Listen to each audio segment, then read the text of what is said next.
Traditions. Traditions can blind us from the truth and cause us to wander in the myopic fog of man-made religious systems for an entire lifetime.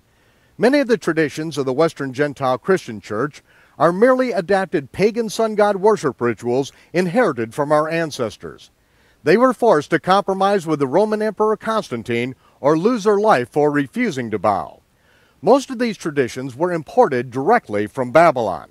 In fact, there's not a single religion practiced upon the face of the earth today that has not been polluted by Nimrod's rebellion against the one true God. I'm Michael Rood. Prepare for a rude awakening.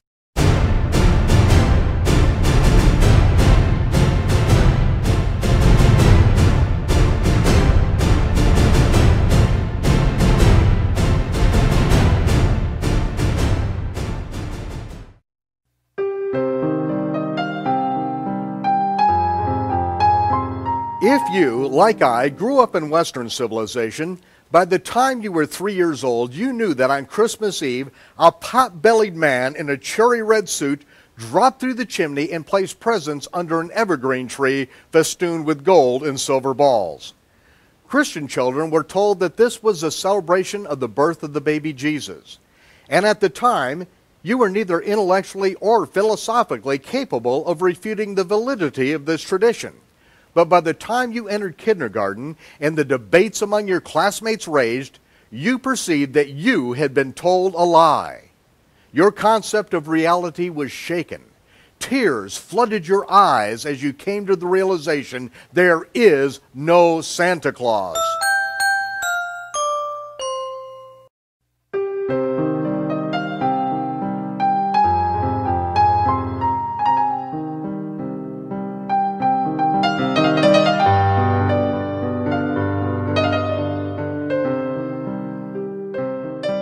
The Hebrew Scriptures expose the perverted traditions of man-made religions and offer reality to those who hunger and thirst for truth. Shaul, commonly known as the Apostle Paul, wrote that we should not be misled by traditions and commandments of men, but rather rely upon a tested and proven source of truth, the Torah, the 5 books of Moses.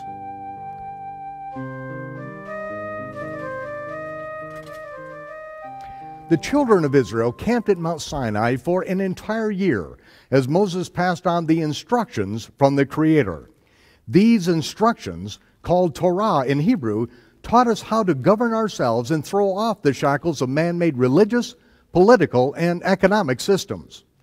Yahshua, or as many know him by his Gentile nickname Jesus, warned his followers that traditions promulgated by religious leaders are like leaven or yeast, which once mingled with dough cannot be removed. Without the Torah of God, it is impossible to separate the traditions of men from the rules of the Almighty. Rudimentary explanation. The English word tradition is derived from the Latin tradiere, which means to lay into the hands of another. When someone lays something into your hands, you expect that the intention of the gift is good. Thank you. But it is the responsibility of the recipient to inspect the gift. Yeah! Traditions can be good or evil. The recipient must carefully inspect that which is laid into his hands. I hate when that happens. Jeremiah said that in the last days, the Gentiles would come to Israel and cry out in repentance, "Surely our fathers have inherited lies." If our fathers inherited a lie, what they pass on to us does not magically become the truth by virtue of their sincerity. Traditions are given to us in innocence and accepted in ignorance. We are like the blind following the blind. Those who are leading us may not have any intention of misleading us, but they are nonetheless blind. And we will both certainly fall into a ditch unless we have our eyes open to the truth. But what is truth? Truth means reality, that which is. Truth is reality whether one believes it or not. One can believe a lie his entire life, and it will never change into truth just to suit his belief system. If we are to live the truth, we must be willing to constantly challenge the traditions and teachings that we've inherited from our parents and religious systems, as well as our own thinking patterns. I was an adult before I questioned the pictures in my mind of Daniel as a young boy standing safely in the lion's den. Once that picture was embedded, I had no reason to question its validity. Years later, however, a new picture developed from the scriptures. An old Daniel, 80-ish, who had been a ruler of Babylon under Nebuchadnezzar, Belshazzar, and now Darius, who was tricked into commanding that Daniel, his vice president, be executed. Daniel and his Jewish companions, Hananiah, Mishael, and Azariah, were raised in Jerusalem and taught the scriptures from their youth.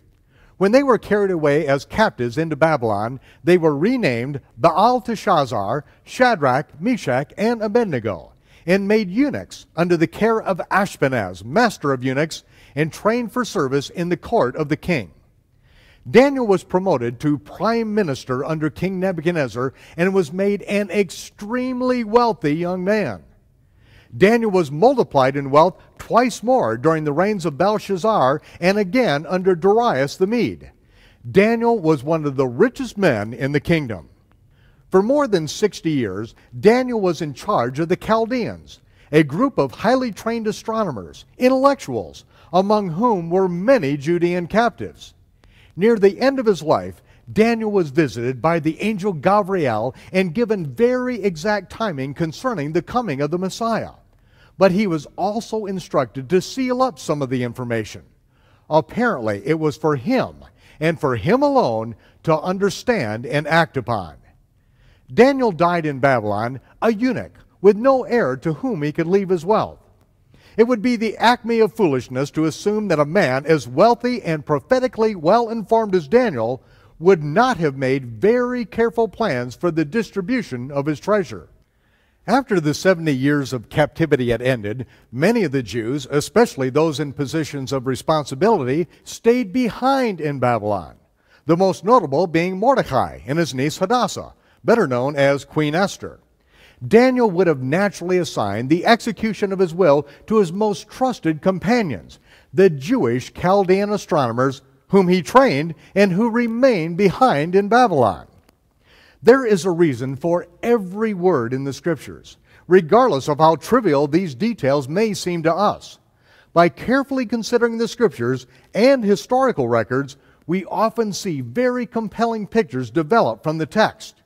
So, what became of Daniel's estate? It will be nearly 500 years before any hint of Daniel's treasure reappears in the pages of the scriptures. How many wise men came to present gifts to Jesus? Where did they find him, and how was he dressed? There were 3 wise men. He was lying in a manger, and I believe he was in swaddling clothes. I believe there were 3 wise men. Of course, 3. 3? Yes, 3. The way I understand, it was 3 wise men who came to visit Jesus. He was found in a manger. In a manger. In a manger.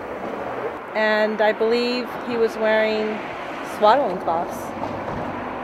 In swaddling clothes. Actually, he was dressed in a swaddling clothes. In swaddling clothes.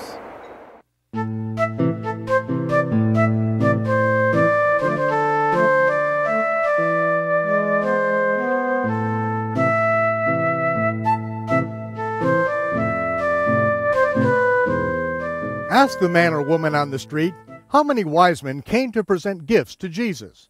Where did they find him, and how was he dressed? As you can see, the common answer is 3 wise men found the newborn babe wrapped in swaddling clothes lying in a manger. That, however, is not the testimony of the scriptures.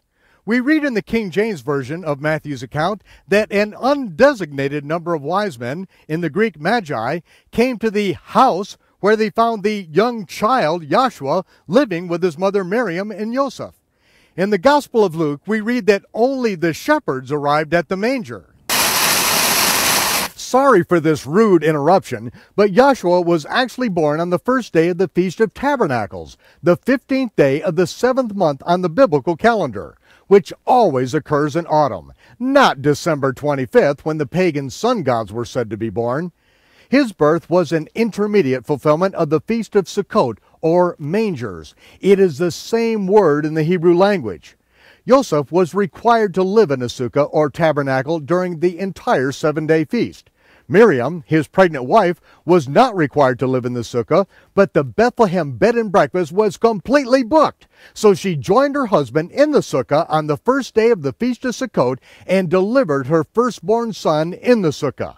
That is the moment when the Word was made flesh and Sukkoted, or tabernacled. In the King James Version, dwelt among us. To suggest that a lonesome trio, laden with treasure, crossed the torrid sands of the desert outside the protection of a large armed caravan exposes a lack of sound thinking. They would not have been wise men, but fools to venture unaccompanied through the wilderness. These magi, a common term for Chaldean astronomers, were the descendants of the very Jewish astronomers Daniel trained and entrusted with his treasure. Following Daniel's instruction, the astronomers watched the skies for more than 500 years, searching for the great sign in the heavens that finally occurred on Tishri 1, at the end of the 4th millennium. The constellation Betula, the Virgin, clothed with the setting sun, the first sliver of the new moon beneath her feet, and in the 12 stars above her head, the planet Hatzadik, the righteous, came into conjunction with the star Hamelech, the king, in the constellation of Ariel, the Lion of Judah. On the first day of the month of Tishri, on Yom Teruah, the Day of Trumpets, this one-time celestial alignment announced the upcoming birth of the Melech Tzaddik, the righteous King of Kings, the Lion of the tribe of Judah. Daniel had made provision for the Messiah, and now, 500 years later, the executors of his will brought their treasure-laden caravan into the city gates of Jerusalem with the proclamation, "We have come to worship He who is born King of the Jews." Herod sent them to the neighboring village of Bethlehem, where the prophet Micah said the Mashiach would be born. The very night that Joseph was commanded in a vision to take the child and his mother and flee into Egypt, the night that Herod's orders to execute all male babies was issued, Daniel's treasure was delivered right to their door. Think about it. Joseph was so impoverished that he could only afford the poor man's sacrifice of 2 pigeons at the child's dedication, 40 days after his birth. Certainly, Joseph was not yet in possession of any gold, frankincense, or myrrh. But approximately a year and a half later, on the very night they had to escape into Egypt, the provision for their flight and sustenance arrived by special courier. That provision had been made 500 years earlier and prepared for the moment it was needed. The Almighty is the master of drama. When there appears to be no hope, His salvation is revealed. Truth is always more exciting than fictitious traditions and fairy tales based on ignorance of the Scriptures. Leave your Western Gentile mentality behind as we explore the Bible from a Jewish or Hebrew perspective. This is the paradigm shift for which you have been waiting an entire lifetime. Who are you? We are 3 wise men. What? We are 3 wise men. Well, what are you doing creeping around a cowshed at 2 o'clock in the morning? That doesn't sound very wise to me. We are astrologers. We have come from the east. Is this some kind of joke? We wish to praise the infant. We must pay homage to him. You're all drunk. Alf, come on, Alf! No. Bursting in here with tales about Oriental fortune tellers. Come on, Alf! No, we must see him. Go and praise someone else's... Go on! We were led by a star. Led by bottle more like. Go on, Alf! Well, we must see him. We have brought presents. Alf! Gold, frankincense, myrrh. Well, why didn't you say he's over there? Sorry the place is a bit of a mess. By what name are you calling him? Brian!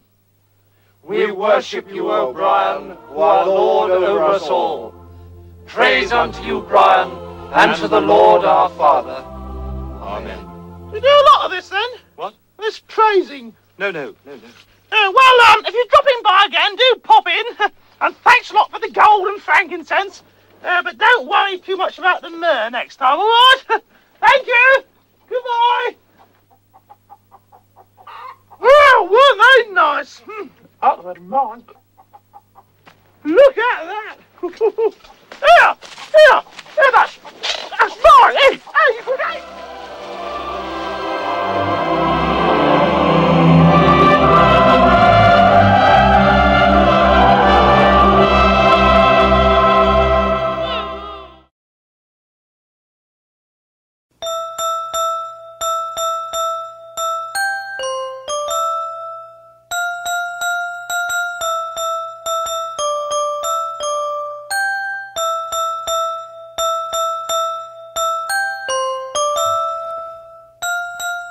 In the book of Ezekiel, he wrote, "The angel brought me to the gate of the house of the Lord, and I beheld women weeping for Tammuz. Then said he unto me, Thou shalt see greater abominations. And he brought me into the inner court, where about 25 men had their back toward the temple, and they faced the east and worshiped the sun." Sun worship and the worship of Tammuz started in ancient Babylon. Nimrod built a city that was the center of his world government, in which he was proclaimed God. His kingdom bore totalitarian rule over the people, reducing men to slaves in his political, economic, and religious system. According to ancient Jewish writings, Nimrod was slain by Noah's son Shem, and his body parts were scattered throughout the land of Shinar. Nimrod's devoted followers erected a tower that reached into the heavens, a huge obelisk like we see here in Caesarea, and in Washington, D.C., Heliopolis, Egypt, Rome, London, Paris, and New York City. This phallic symbol is the image of the uncircumcised penis of Nimrod, the father of Babylonian sun god worship. The Creator calls this the image of jealousy and an abomination. This Roman-created abomination, found recently in its proper state, toppled over and in pieces, was rebuilt in the summer of 2001. In the month of its completion, a gay pride parade was held in Tel Aviv, a befitting inauguration for this obelisk re-erection, and in the month of Tammuz, no less. Nimrod's widow Beltus, also known as Semiramis, not willing to let the kingdom slip through her fingers when her husband was killed, proclaimed that Nimrod had ascended into the heavens, was now the sun god, and that he had impregnated her with the rays of the sun. At least that was her story. Her child was born on the winter solstice, on the ancient calendar, December 25th. Forevermore, this day would be celebrated as the day that Nimrod, the sun god, was reborn as Tammuz. The birth date of the Babylonian sun god is a shock to some in the West, but common knowledge among Jewish scholars and historians. Israel was taken captive into Babylon for their disobedience concerning sun god worship. We had also been captives in Egypt, where we took on the worship of Ra, the Egyptian sun god, who was born on December 25th. In 168 BC, the Syrian Greek general Antiochus Epiphanes occupied Jerusalem and set up a statue of Zeus in the temple on Zeus's birthday, and proclaimed that Zeus was God on December 25th. And when Rome conquered Jerusalem, they hung Jewish patriots on the cross of Mithra as a sacrifice to the Roman sun god who was born on, you guessed it, December 25th.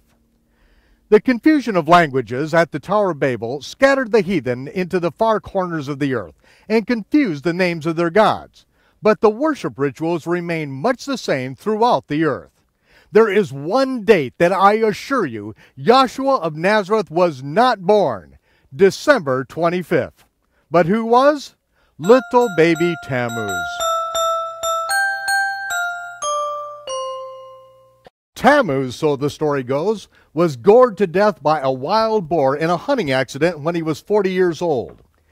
The 40 days of weeping for Tammuz was instituted, one day for each year of his life, in which sun god worshippers would deny themselves a pleasure in this life for the sake of Tammuz's pleasure in the afterlife. When Tammuz's mother died many years later, the exalted Queen of Heaven was sent back to earth by the gods on the first Sunday after the vernal equinox. Nimrod's wife arrived in a giant egg which landed in the Euphrates River and broke open to allow her to emerge, reincarnated as the bare-breasted goddess of sexual desire, Easter. To proclaim her divinity, Easter changed a bird into an egg-laying rabbit. In this dingy Hinnom Valley Tammuz cave, the occult priest would impregnate virgins on the altar of Easter at the Easter sunrise service, and a year later they sacrificed those 3-month-old infants on the same altar and dyed Easter eggs in the blood of those sacrificed babies. To this day, one Christian denomination only allows their Easter eggs to be dyed a single specific color, blood red. They have no idea how the tradition started or what it rehearses. But now you know. Easter Sunday is now the day that culminates the 40 days of weeping for Tammuz, called by many Lent. On this day, entire denominations continue a tradition of slaughtering the wild boar that killed Tammuz and eating ham on Easter Sunday. There is one date that I assure you Yahshua did not rise from the grave, Easter Sunday. Frequently, Easter and Passover are an entire month apart. Why? They represent the worship of two different gods. Easter is celebrated according to a pagan sun god calendar. Passover is celebrated according to the observance of the biblical new moon and the ripening of the barley in the land of Israel. Yahshua kept the feast of Passover. All of the rehearsals that were embedded in that feast were fulfilled the year of his death and resurrection. He was the final Passover sacrifice. His sinless blood paid the price for our redemption. On the other hand, Easter is a rehearsal of child sacrifice and fertility rites of pagan sun god worshippers. Which celebration should you keep? That depends on which god you serve. It's your choice. But now you understand why the Holy One instructs us. Do not learn the way of the heathen and how they worship their gods and then do the same to me. It is an abomination. Christmas and Easter are not the celebrations of the birth and resurrection of Yahshua of Nazareth, but the watered-down continuation of child sacrifice festivals that were hatched in Babylon 2,000 years before his birth.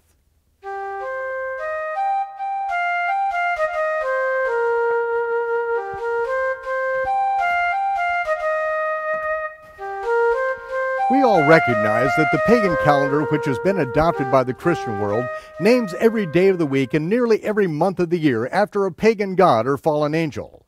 But many are surprised to see that the 4th month on the modern Jewish calendar is named after the pagan god Tammuz. In direct violation of the Torah, thou shalt not allow the names of other gods to come out of your mouth. I only speak the names of pagan gods for the same reasons that the prophets of Israel spoke their names, to expose the sick, twisted traditions that we have inherited from our disobedient ancestors. Religious schemes have been fabricated by the mind of man that have nothing to do with how God desires to be worshipped. Pop Christian culture adorns itself with the latest hip Jesus apparel and jewelry that asked, WWJD, what would Jesus do? But seldom opens the scriptures to find out. Yahshua found the place where it was written, said what was written, and did what was written. He did not make up his own theology as he went along. He always obeyed the Torah and said that the Father seeks those who would worship him in spirit and in the truth that was written in stone over 3,400 years ago. When we are ignorant of his instructions, we naturally slip back into Babylonian sun god worship, while we say we are doing it for him. Israel expressed the same ignorance of God's ways when we built a golden calf and said, tomorrow is a feast to Yahweh. He was absolutely furious. He wanted to incinerate us all. Occasionally I hear the emotionally charged defense, that is not what Christmas and Easter mean to me. But I don't care what they mean to you. I don't worship you. The Almighty says that it is an abomination to him. Just as the Almighty told Abraham in Genesis, he tells those living at the end of the age in the book of Revelation, come out of Babylon. Yeah! Throughout this series, we will be exploring the Hebrew Scriptures, both Testaments, from an Hebraic or Jewish perspective. The Great Commission was to the Jew first, and the Jewish disciples gave their lives to spread the good news of the Messiah to the Gentile world. We are going to let the Jews interpret the scriptures that the Jews have written, and I promise to give ample time to allow the Gentiles to interpret all the scriptures that the Gentiles have written. I'm Michael Rood, inviting you to join us again next time for A Rood Awakening. And I'll see you when the smoke clears.